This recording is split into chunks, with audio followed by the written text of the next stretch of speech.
빛을 따라서.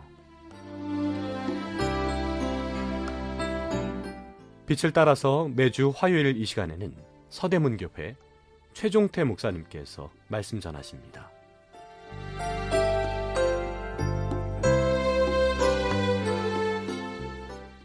애청자 여러분, 안녕하십니까? 지난 시간에 이어 시험에 대해 계속 상고해 보겠습니다. 이번 시간은 누구든지 지혜가 부족하거든 이런 주제로 은혜를 나누겠습니다. 야고보서 1장 2절에서 8절입니다. 내 형제들아, 너희가 여러 가지 시험을 당하거든 온전히 기쁘게 여기라. 이는 너희 믿음의 시련이 인내를 만들어내는 줄 너희가 알미라. 인내를 온전히 이루라. 이는 너희로 온전하고 구비하여 조금도 부족함이 없게 하려 함이라.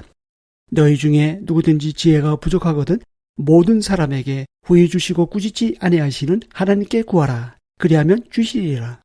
오직 믿음으로 구하고 조금도 의심하지 말라. 의심하는 자는 마치 바람에 밀려 요동하는 바다 물결 같으니 이런 사람은 무엇이든지 주께 얻기를 생각하지 말라. 두 마음을 품어 모든 일에 정함이 없는 자로다. 12절입니다. 시험을 참는 자는 복이 있나니 이는 시련을 견디어낸 자가 주께서 자기를 사랑하는 자들에게 약속하신 생명의 멸류관을 얻을 것이기 때문이라. 야고보는 여러 가지 시험 가운데서 온전히 기쁘게 여길 수 있는 이유를 3절 이하에서 설명하고 있습니다. 그 이유를 지난주에 이어 살펴보겠습니다. 4절입니다. 인내를 온전히 이루라. 이는 너희로 온전하고 구비하여 조금도 부족함이 없게 하려 함이라. 여기서 온전히는 완전히 끝까지라는 뜻입니다.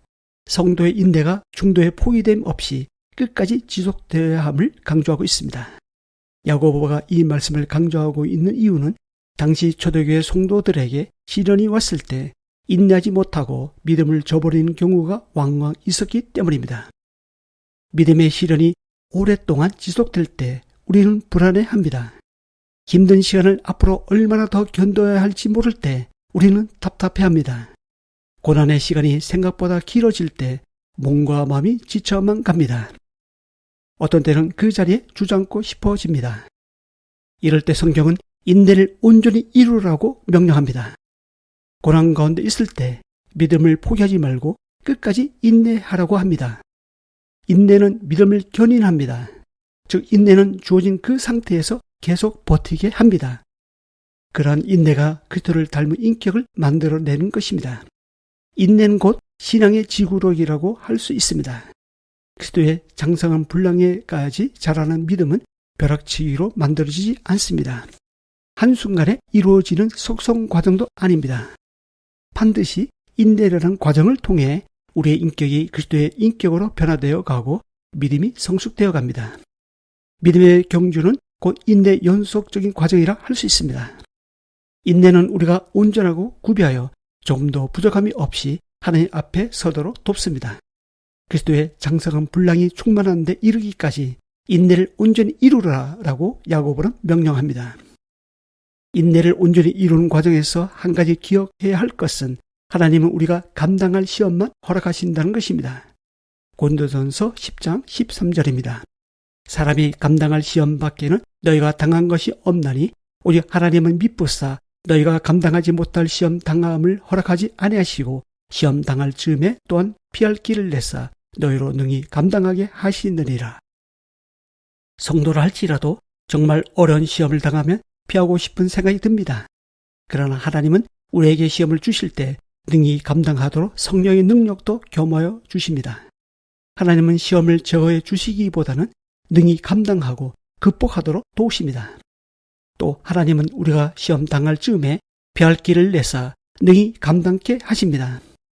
지금까지 2절에서 4절까지 살펴본 시련의 과정은 쉽지만은 않습니다. 그래서 5절에서 8절까지 시련을 극복하는 한 방법으로 기도를 제시합니다. 5절입니다. 너희 중에 누구든지 지혜가 부족하거든 모든 사람에게 후히 주시고 꾸짖지 아니하시는 하나님께 구하라. 그리하면 주시리라. 야고보는 성도가 고난과 시련 중에 인내해야 하지만 자신의 힘으로는 가능하지 않다는 것을 알고 있었습니다. 그래서 믿음의 시련을 극복하기 위한 인내에는 하나님의 지혜가 필요하다고 합니다. 여기서 지혜는 시험 가운데 어떻게 해야 할지 모를 때 필요한 지혜입니다. 우리가 어떤 시련이 올 때 무능과 무기력을 자주 경험하곤 합니다.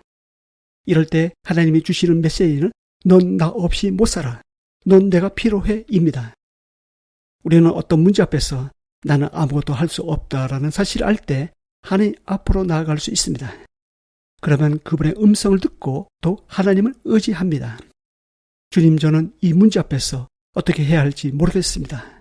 하나님의 능력과 주님의 지혜가 필요합니다. 라고 고백하면서 나아가야 합니다. 주님의 얼굴을 구하고 찾아야 합니다. 그럼에도 불구하고 우리는 고난이란 터널을 지나고 있을 때 힘들어합니다. 하나님 왜 제게 이런 고통을 주시는 겁니까? 물론 지나고 나면 알게 되겠지만 대부분 시련 가운데 있을 때는 잘 모릅니다. 하나님은 우리를 시험하실 때 그 배경과 의도를 밝히시지 않기 때문입니다. 그래서 우리가 힘들어합니다. 하나님이 무엇을 원하시는지, 무엇을 주시고자 하시는지, 나는 어떻게 대처해야 할지 모를 때가 많습니다. 그래서 하나님의 지혜가 필요합니다. 하나님의 지혜를 구하면 하나님이 주신다고 약속하십니다.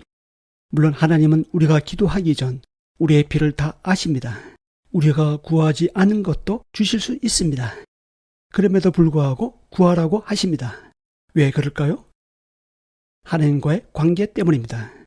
하나님은 우리와 관계 맺고 싶어 하십니다. 하나님은 우리와의 관계를 통해 자신의 한없는 사랑을 나타내십니다. 그래서 우리가 시련 가운데 어떻게 해야 할지 모를 때 하나님께 지혜를 구하라고 하십니다. 하나님은 구하는 자에게 아무 조건 없이 주십니다. 왜 그런 것을 구하냐고 꾸짖지 않으십니다. 구하는 것을 후히 주실 뿐 아니라 인색하지 않으십니다. 우리는 하나님께서 준비해 주신 해법을 기도로서 구하고 주님께서 주시는 지혜를 믿음으로 지어야 하겠습니다. 하나님을 신뢰하는 믿음은 시련을 이기게 합니다. 시련을 이기고 나면 인내가 생깁니다. 이렇게 생긴 인내를 온전히 이룬 과정이 반복되면 습관이 되고 그 습관은 우리를 그리스도를 닮은 온전한 인격으로 만듭니다. 이렇게 우리가 완전한 인내로 나아가면 모든 일에 부족함이 없게 된다고 말씀하십니다. 특히 우리가 고난 가운데 있을 때 나 혼자라고 생각하는 경향이 있습니다. 그러나 주님은 고난 가운데 있는 우리를 내버려 두시지 않습니다. 그냥 구경만 하고 계시지 않습니다. 주님은 우리의 고통에 참여하십니다. 함께 아파하십니다. 주님은 우리와 같이 시험을 받으신 분이시기 때문에 구하는 우리의 마음을 아십니다. 이 방송 듣고 계신 애청자 여러분, 성도에게 시련이 올 때 인내를 감당하기 위해서 하나님의 지혜가 필요합니다. 성경은 시험 가운데 우리가 어떻게 해야 할지 모를 때 후히 주시고 꾸짖지 않으시는 하나님께 지혜를 구하라고 하십니다. 믿음으로 구하고 조금 더 의심하지 말라고 하십니다. 하늘로부터 부어지는 성령의 능력을 힘입도록 간구합시다. 하나님 앞에 엎드려 하나님의 지혜, 하나님의 능력, 하나님의 구원을 구하는 저와 여러분 될 수 있기를 바랍니다. 다음 시간에 이어서 말씀드리겠습니다. 감사합니다. 빛을 따라서 지금까지 서대문교회 최종태 목사님께서 말씀 전하셨습니다. 오늘 말씀 들으시고 신앙생활에 도움받기 원하시는 분들, 지역번호 02-3141-5853 3141국에 5853번 서대문교회로 전화하시기 바랍니다.